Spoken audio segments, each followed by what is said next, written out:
আচ্ছা, আজকে আমরা শুরু করব হচ্ছে 8.2।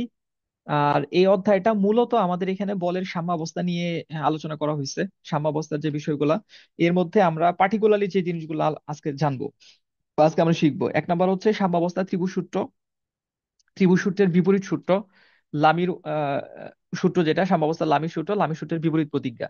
তো এই চারটা থিওরি আমরা শিখবো। আর এরপর আমরা চলে যাব অঙ্কে। আর আমাদের কিছু লাগবে না, আর থিওরি বলতে এখানে এগুলাই আছে।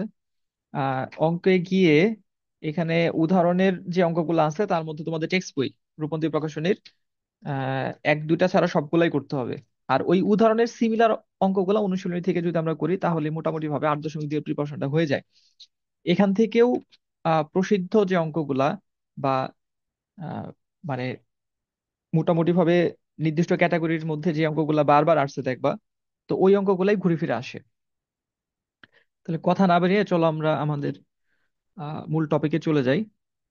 এটার হ্যান্ড নোটটা তোমাদের আমি দিয়ে দিব পরে, এটা আলাদাভাবে কম্পাইল করা হয় নাই। তাহলে প্রথমে হচ্ছে বলের সাম্যাবস্থা ত্রিভুজ সূত্র। আমি ডিটেলস লিখতেছি না, যেহেতু এটা বইয়ে যা আছে হুবহু ওইভাবে পড়লেই হবে। আমি তোমাদের শুধু কনসেপ্ট গুলো ভালো করে বুঝাই দিব। তোমরা ন্যূনতম যেটুকু লিখতে হবে খাতায় ওইটুকু আমি লিখে দিচ্ছি, ওইটা তোমরা লিখে ফেলো।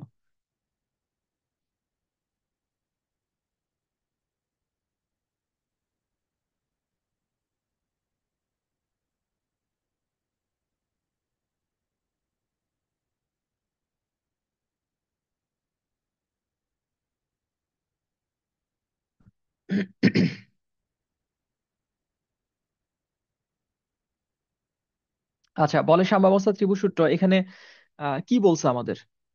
তাহলে ফার্স্ট অফ অল এখানে আমাদের একটা ত্রিভুজের দরকার হবে। আমরা একটা ত্রিভুজ নিয়ে নেই। মনে করো এবিসি একটা ত্রিভুজ।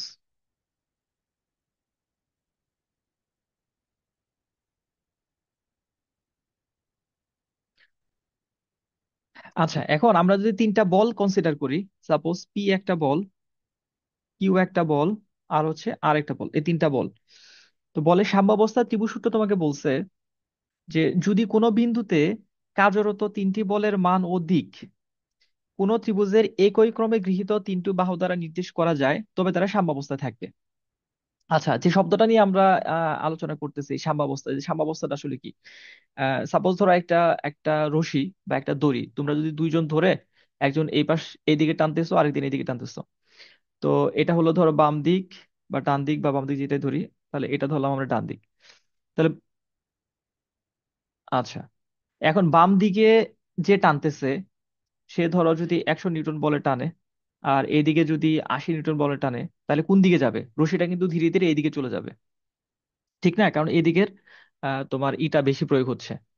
তা আবার এই পাশে যদি বেশি হয়, ধরো 180 হলো, তাহলে তোমাকে সহ দেখা যাবে এদিকে নিয়ে যাবে, সরে যাবে। তা এখন যদি এমন একটা সিচুয়েশন হয় যে দুই পাশ থেকে একই সমান বলে টানা হচ্ছে, তখন এই যে রশিটা, এই রশিটা কি ডানে বাঁয়ে কোনো দিকে যাবে? না স্যার। যাবে না। তোমরা ওই যে রশি টানাটানি যে খেলাটা হয় না, ধরো আহ একদিক থেকে যদি জোরে টানে তাহলে আরেক দিক থেকে সবাই তাদেরকে সহ নিয়ে দেখা যায় যে আগে চলে আসতেছে, আবার ওই দিক থেকে জোরে টানলে ওইদিকে চলে যাচ্ছে। তো এখন যদি দুই পাশের টানটা সমান হয়ে যায়, বা যে বল সেই বলটা যদি সমান হয়ে যায়, তখন কিন্তু রশি কোনো দিকে যাবে না। ওই যে সমান হয়ে যাওয়ার যে একটা অবস্থা, যে এই অবস্থায় গিয়ে রশিটা স্থির হয়ে যাচ্ছে, এটা হচ্ছে সাম্যাবস্থা। মানে তখন আর কোনো মুভমেন্ট হবে না, স্টেবল হয়ে যাবে।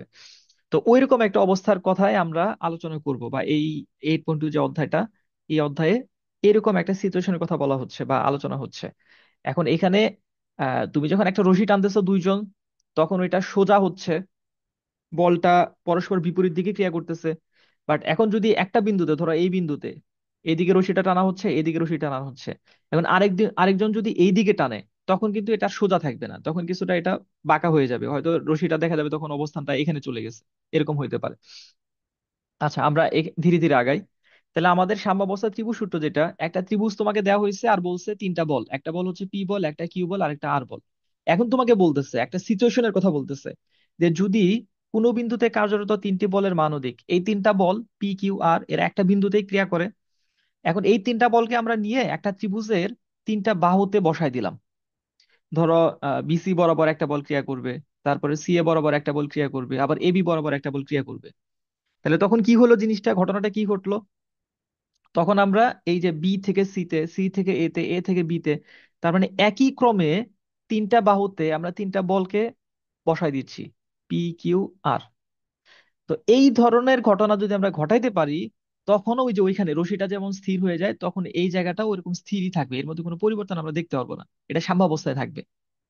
তাহলে আমাদের বলের সাম্যাবস্থা ত্রিভুজ সূত্র বলতেছে, যদি কোনো বিন্দুতে কার্যরত তিনটি বলের মান ও দিক, যদি কোনো বিন্দুতে আমরা তিনটা বল নিয়ে নেই, সাপোজ এটা একটা বল, এটা একটা বল, আর এটা একটা বল, এই তিনটা বল একটা বিন্দুতে ক্রিয়া করতেছে, এটা হচ্ছে আমাদের পি বল, এইদিকে ক্রিয়া করতেছে আমাদের কিউ বল, আর এইদিকে ক্রিয়া করতেছে আর বল। এটা এক্স অক্ষ বরাবর সাপোজ, এটা ওয়াই অক্ষ বরাবর, এটা জেড অক্ষ বরাবর, ও বিন্দুতে ক্রিয়ারত তিনটা বল। তাহলে এই তিনটা বলকে আমরা এ বিসি ত্রিভুজের তিনটা বাহু, বিসি বাহু বরাবর, সি এ বাহু বরাবর, এ বি বাহু বরাবর একই ক্রমে, একই ক্রমে মানে একদিক যেদিকে যাবে ওইদিকেই, বি থেকে সি এর দিকে, সি থেকে এর দিকে, এ থেকে আবার বি এর দিকে, যদি প্রকাশ করা হয় তখন তারা সাম্যাবস্থায় থাকবে। এই কথাটাই ফর্মালি বইয়ের ভাষায় যেটা বলছে, যে যদি একটি বিন্দুতে কার্যরত তিনটি বলের মান ও দিক কোন ত্রিভুজের একই ক্রমে গৃহীত তিনটি বাহু দ্বারা নির্দেশ করা যায়, তবে তারা সাম্যাবস্থায় থাকবে। তাহলে আমরা দুইটা স্টেট হিসেবে যদি চিন্তা করি, এখানে সিচুয়েশনটা কি? সিচুয়েশন হচ্ছে তিনটা বল একটা ত্রিভুজের তিনটা বাহু বরাবর দিতে হবে একই ক্রমে, বি থেকে সি, সি থেকে এ, এ থেকে বি, এরকম। কনসিকোয়েন্সটা কি হবে, ঘটনাটা কি ঘটবে? তখন এটা সাম্যাবস্থা তৈরি হবে, এটার মধ্যে কোনো পরিবর্তন হবে না। তাহলে বলের সাম্যাবস্থা ত্রিভুজ সূত্রটা বুঝতে পারছো তোমরা?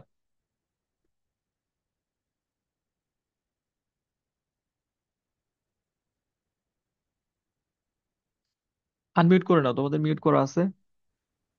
জি স্যার। বুঝা গেছে কিনা, সবাই বুঝতে পারছো? জি স্যার। আচ্ছা। আর সাম্যাবস্থা যখন হয় তখন ধরো ওই যে তিনটা বল সাম্যাবস্থা তৈরি করছে, ধরো পি বল, তারপর কিউ বল, তারপর আর বল, এই তিনটা বল যদি আমরা যোগ করি তখন যোগফল শূন্য, মানে ওইখানে আমাদের কোন আসলে লব্ধি বল তখন আর নাই। আচ্ছা, এরপরেই তোমাকে বলছে যে এই সাম্যাবস্থার বিপরীত সূত্র, এগুলো 2 মার্কসের জন্য আসতে পারে। সাডেনলি যদি আসে, আসার সম্ভাবনাও খুব কম। তোমরা জাস্ট হলো স্টেটমেন্টটা, চিত্র, আর দুই একটা কথা, এই যে ধরো এইটা লিখে দিলা, বাস এতটুকুই যথেষ্ট 2 মার্কসের জন্য। অতটা বিস্তারিত বা ডিটেলসে যাওয়ার প্রয়োজন হবে না।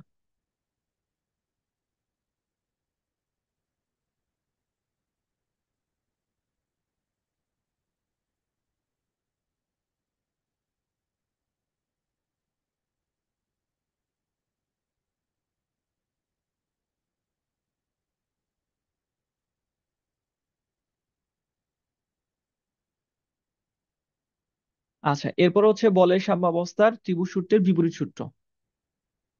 আচ্ছা, এখন আগেরটা মানে তোমার এখানে উল্টা কাজটার কথা বলতেছে, ত্রিভুজ সূত্রের বিপরীত সূত্রের কথা বলতেছে। তাহলে ত্রিভুজ সূত্র কি ছিল? ত্রিভুজ সূত্রের ওই যে দুইটা স্টেট বললাম, যে একটা স্টেট হচ্ছে তুমি তিনটা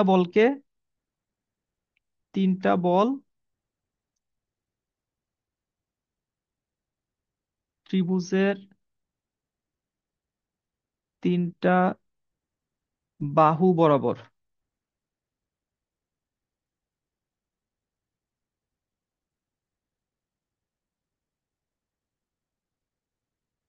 একই ক্রমে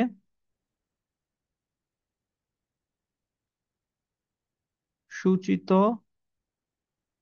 করা হলে, এটা হচ্ছে তোমার কাজ। এটা যদি করা হয় তখন কনসিকুয়েন্সটা কি হয়? তখন কনসিকুয়েন্সটা হচ্ছে বলতয়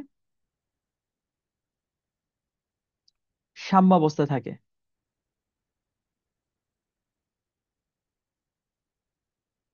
আচ্ছা, এটা হচ্ছে মানে ত্রিভুজ সূত্রের যে কথাটা ছিল। তাহলে উল্টাটা কি? উল্টাটা কি হবে? তাহলে তোমার এই যে এই স্টেটটা থেকে এই স্টেটটা তুমি পাবা, মানে তুমি ত্রিভুজ সূত্রে তিনটা বল ত্রিভুজের তিনটা বাহু বরাবর একই ক্রমে যদি সূচিত করো, তখন তোমার কনসিকুয়েন্সটা হয় বা তুমি পাও কি, বলগুলা সাম্যাবস্থায় থাকে। এখন তোমাকে যদি বলে যে এই তিনটা বল সাম্যাবস্থায় আছে, তখন তুমি কি করবা বা কি বলতে পারবা? তাহলে বলতে পারবা যে এই তিনটা বল মানে একটা ত্রিভুজের তিনটি বাহু দ্বারা একই ক্রমে সূচিত করা যায়, তাই বলবা না? জি স্যার। এটাই হচ্ছে বলের সাম্যাবস্থা ত্রিভুজ সূত্রের বিপরীত সূত্র। তোমাদের টেক্সট বইতে তোমরা দেখো, বইটা তোমরা সামনে রাখো, যেহেতু আমি সরাসরি স্ক্রিনে বইটা শো করতেছি না। এখানে তোমাকে বলছে যে একটা বিন্দুতে কার্যরত তিনটি বল সাম্যাবস্থায় থাকলে এদেরকে কোনো ত্রিভুজের একই ক্রমে গৃহীত তিনটি বাহু দ্বারা মানে ও দিকে সূচিত করা যায়। তুমি যদি আগেরটা বুঝো, জাস্ট ওটার সাথে উল্টাটা চিন্তা করবা। তাহলে তোমার বলের ত্রিভুজ সূত্র কি ছিল? ত্রিভুজ সূত্র বলছিল যে পি কিউ আর তিনটা বল, এই তিনটা বলকে যদি একটা ত্রিভুজের তিনটা বাহু দ্বারা একই ক্রমে সূচিত করি, যদি সূচিত করো, তখন বলগুলা সাম্যাবস্থায় থাকবে। এটা ছিল বলো ত্রিভুজ সূত্র। তাহলে ত্রিভুজ সূত্রের বিপরীত সূত্র কি হবে? যে তিনটা বল যদি সাম্যাবস্থায় থাকে, মানে তার উল্টাটা তুমি বলতেছো, তাহলে এখন হলো যদি সাম্য অবস্থায় থাকে তাহলে কি করা যাবে? ওই তিনটা বলকে একটা ত্রিভুজের তিনটা বাহু দ্বারা একই মানে ও দিকে একই ক্রমে সূচিত করা যাবে। শেষ। তাহলে বলের সাম্যাবস্থার ত্রিভুজ সূত্র এবং ত্রিভুজ সূত্রের বিপরীত সূত্র, এই দুইটা তোমাদের কাছে ক্লিয়ার হয়েছে কিনা বলো। যদি হয় তাহলে আমি লামির সূত্রে যাব, লামির উপপাদ্যে যাব। জি স্যার। জি স্যার। আচ্ছা, লামির উপপাদ্যটা এটা আমি একটু ডিটেলস লিখে দিই, কারণ এটা পরীক্ষা আসে। তাহলে বলের সাম্যাবস্থা লামির সূত্র বা লামির উপপাদ্য।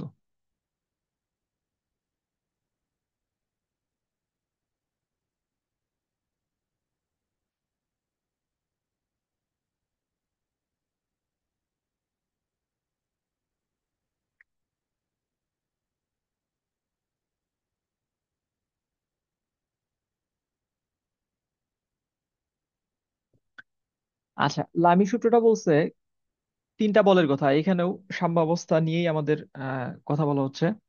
যে কোনো বিন্দুতে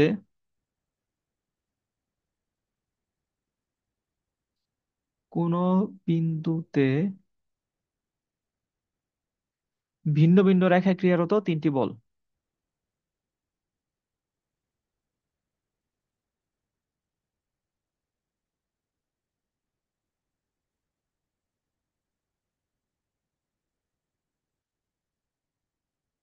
ভিন্ন ভিন্ন রেখায় ক্রিয়ারত তিনটি সমতলীয় বল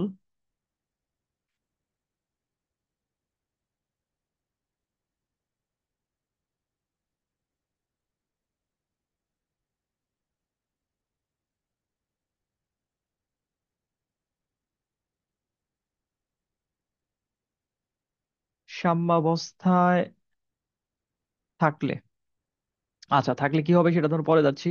তাহলে আমরা তিনটা বল নেই। মনে করো এটা একটা বল, ওই যে আগের মতো একটা চিত্র আমরা এখানে করব।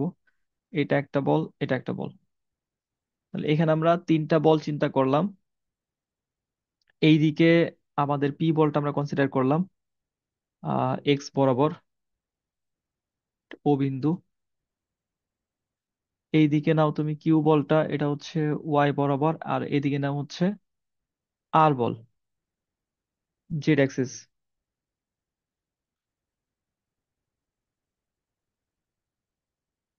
আচ্ছা, এখন এখানে এই যে তিনটা বল একটা বিন্দুতে ক্রিয়া করতেছে, প্রতি দুইটা বলের মধ্যে কিন্তু একটা কোণ উৎপন্ন হয়েছে। যেমন পি এবং কিউ বলের মধ্যে একটা কোণ উৎপন্ন হয়েছে। আবার আহ কিউ এবং আর বলের মধ্যে একটা কোণ উৎপন্ন হয়েছে। আবার আর এবং পি বলের মধ্যে একটা কোণ উৎপন্ন হয়েছে। তার মানে এখানে তিনটা বল আছে, তিনটা কোণ আছে। আমরা এই কোণগুলাকে একটু ডিফাইন করে নিব। সাপোজ আমাদের কিউ এবং আর এর মধ্যবর্তী কোণ হচ্ছে আলফা। তারপর পি এবং আর এর মধ্যবর্তী কোণ হচ্ছে বিটা।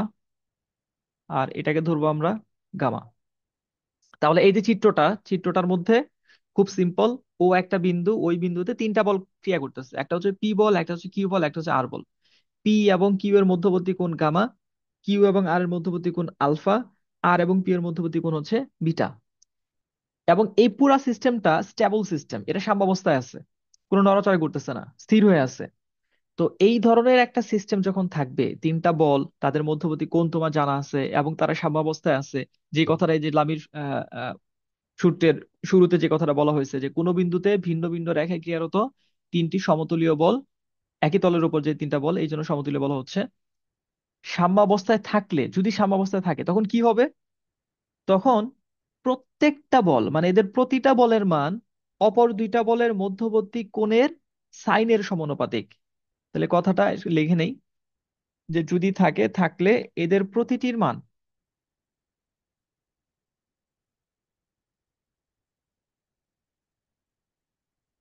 এদের প্রতিটির বলের মান অপর দুইটি বলের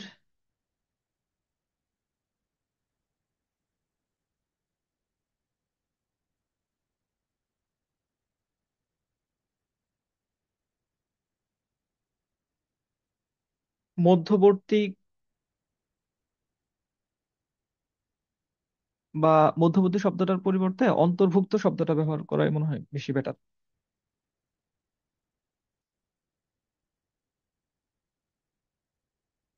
অন্তর্ভুক্ত কোণের সাইনের সমানুপাতিক।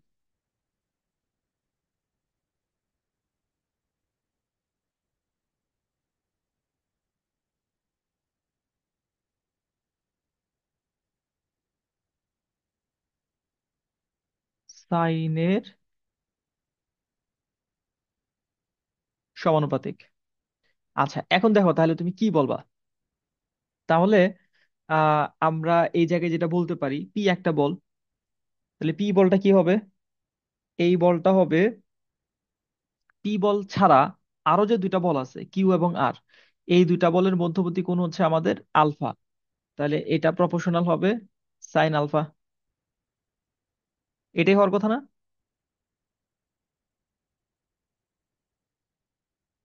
এই লাইনটা জি বুঝতে পারলে স্যার। কিনা? তাহলে এখান থেকে আমরা চাইলে যেটা করতে পারি, সমানুপাতিক ধ্রুবক আনতে পারি। Suppose K equals to sine alpha, সুতরাং P by sine alpha equals to K, এটা লেখা যায়। আচ্ছা, এরপর আরো যে দুইটা বল আছে ওই দুইটা বল থেকে কিন্তু আমরা সেম টাইপের একটা সম্পর্ক পাবো। তাহলে আমরা কিউ যদি ধরি, তাহলে কিউ প্রপোর্শনাল সাইন, কি হবে এটা যদি বলতে পারো তাহলে জিনিসটা তোমরা বুঝতে পারছো।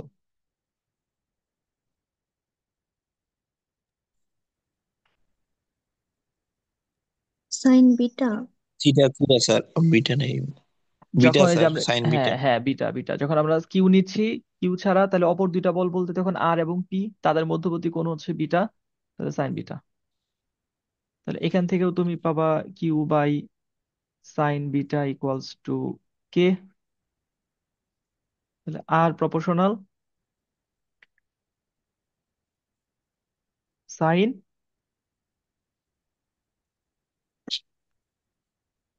গামা। গামা হবে স্যার। হ্যাঁ, আর তো বাকি আছেই আমাদের একটা।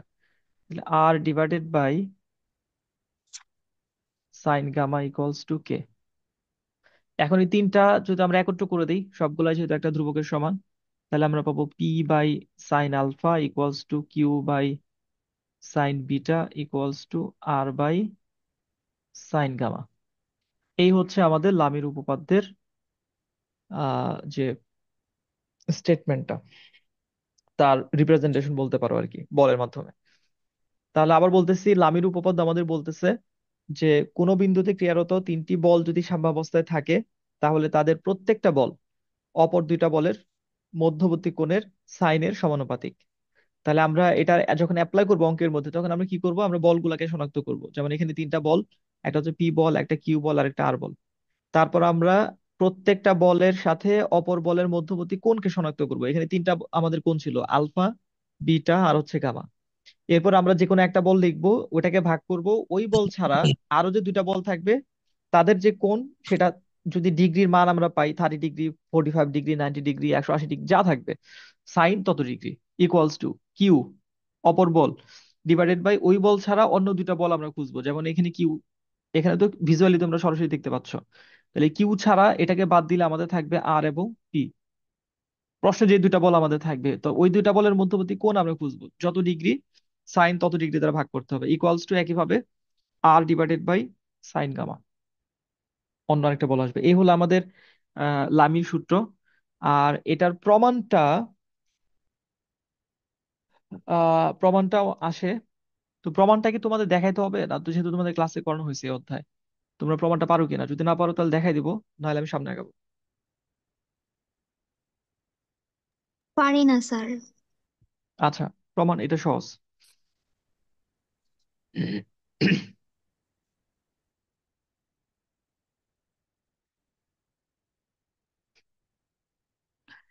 আচ্ছা, এখানেও আমাদের আগের চিত্রটাই আমরা ব্যবহার করব।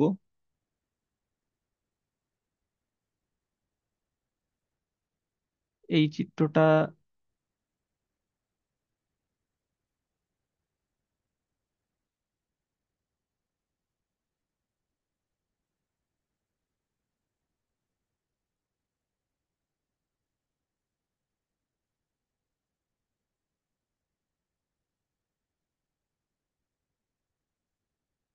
আচ্ছা, এখন আমরা কিন্তু এই যে তিনটা বল পি কিউ আর, এই তিনটা বল যে সাম্যাবস্থায় আছে, এইটা ধরে নিয়েই কিন্তু আমাদের সূত্রটা প্রমাণ করতে হবে যে সাম্যাবস্থায় থাকলে তখন আমাদের লামির উপপাদ্যটা প্রযোজ্য হয়। তাহলে এই জন্য আমরা শুরুতেই, যে যেহেতু পি কিউ আর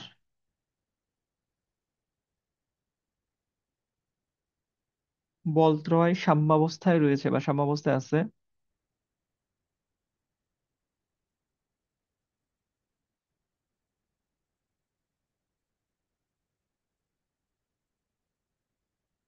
আর তিনটা বল যখন সাম্যাবস্থায় থাকে তখন তাদের লব্ধির মান শূন্য হয়। সুতরাং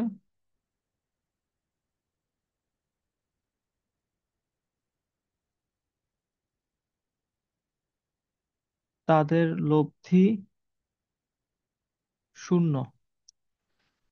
লব্ধি শূন্য বিধায় ওটা নড়াচড়া করতেছে না, স্টেবল হয়ে গেছে, কোনো দিকে যাচ্ছে না। আচ্ছা, তাহলে আমরা কি লিখতে পারি? পি বল প্লাস কিউ বল প্লাস আর বল, এটা ইকুয়ালস টু জিরো। আচ্ছা, এখন আমরা এখানে ধারাবাহিকভাবে আহ একটা একটা করে বল দ্বারা ক্রস গুণন করতে হবে। মানে একবার পি বল দ্বারা করতে হবে, একবার কি বল দ্বারা করতে হবে, একবার আর বল দ্বারা করতে হবে। তো তিনটার তিনবার করার ফলে ধরো পি বল দ্বারা গুণ করলে আমরা একটা আউটপুট পাবো, কিউ দ্বারা গুণ করলে একটা পাবো, আর দ্বারা করলে একটা পাবো। তো অনেক বড় হয়ে যায় তিনটা স্টেপ, যে কারণে তুমি যে কোনো একটা দেখাই দিবা। মানে তোমাকে এটা মনে রাখতে হবে যে এখন আমাকে যে কোনো একটা বল দ্বারা ক্রস গুণন করতে হবে। ওই একটা দেখায় ধরো আমাদের পি বাই সাইন আলফা আসলো, তাহলে আমরা বাকি দুইটা অনুরূপ ভাবে বলে দিব আর কি। তো তোমাদের বইতে যেটা তার আগে গুণ করছে ওইটা আমি দেখা দিচ্ছি। তো এখানে left hand side right hand side উভয় পক্ষকে আর দ্বারা গুণ করা হয়েছে। এখানে জিরোটা zero vector actually.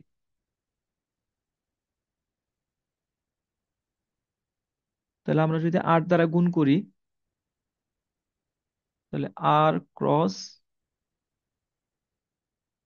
P plus Q plus R equals to, এটা জিরোই আসবে। আচ্ছা, এখন আর দ্বারা যদি আমরা গুণ করি প্রত্যেকটা ডিস্ট্রিবিউটিভ ল যেটা, তাহলে আর গুণন পি প্লাস আর গুণন কিউ প্লাস আর গুণন আর ইকুয়ালস টু জিরো। তাহলে ক্রস গুণনের ক্ষেত্রে আর গুণন আর কি হবে?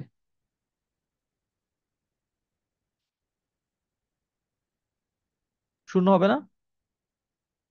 ভেক্টরের ক্রস গুণন জি স্যার। আয়ের সাথে আই গুণ করলে শূন্য হয়, যে সাথে যে গুণ করলে শূন্য শূন্য হয় ক্রস গুণনের ক্ষেত্রে, আর ডট গুণনের ক্ষেত্রে ওয়ান হয়। আচ্ছা, তাহলে এইটা আমাদের জিরো আসবে, জিরো ভেক্টর। তাহলে আমরা এখানে আর ক্রস পি, আর এটা যদি উল্টায় দেই কিউ ক্রস আর,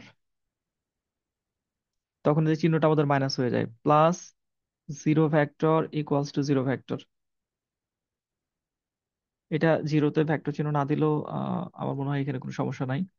তাহলে R cross P equals to, এই মাইনাস থাকাতে এটা আমরা এই পাশে দিয়ে দিই কিউ ক্রস আর। এখন ওই যে দুইটা ভেক্টরের ক্রস গুণন কি হবে? আর ক্রস পি। ডট গুণনের ক্ষেত্রে যেমন পি কিউ যদি হয়, পি ডট কিউ তুমি কি লেখো? P Q cos, cos alpha বা পি কিউ কজ থিটা। তাহলে ক্রস গুণনের ক্ষেত্রে কি লেখছো?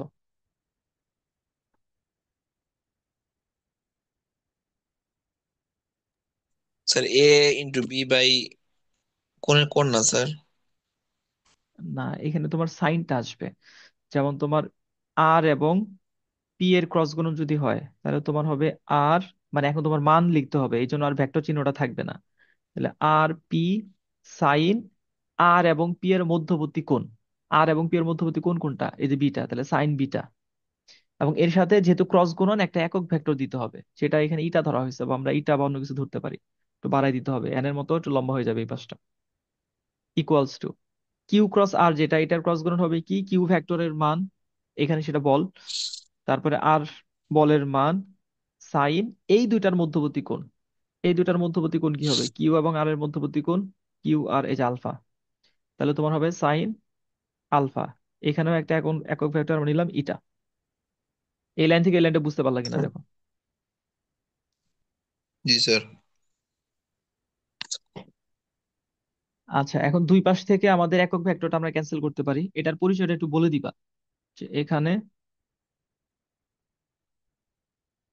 এটা একটি একক ভেক্টর।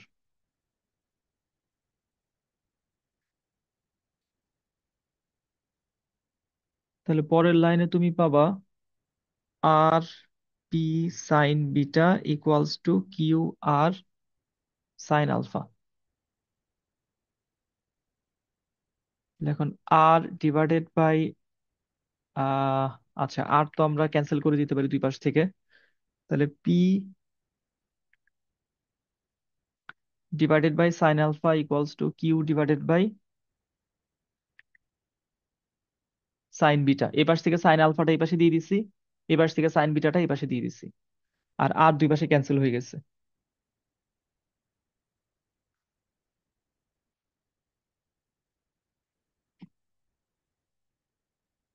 লেখো এইটুকু।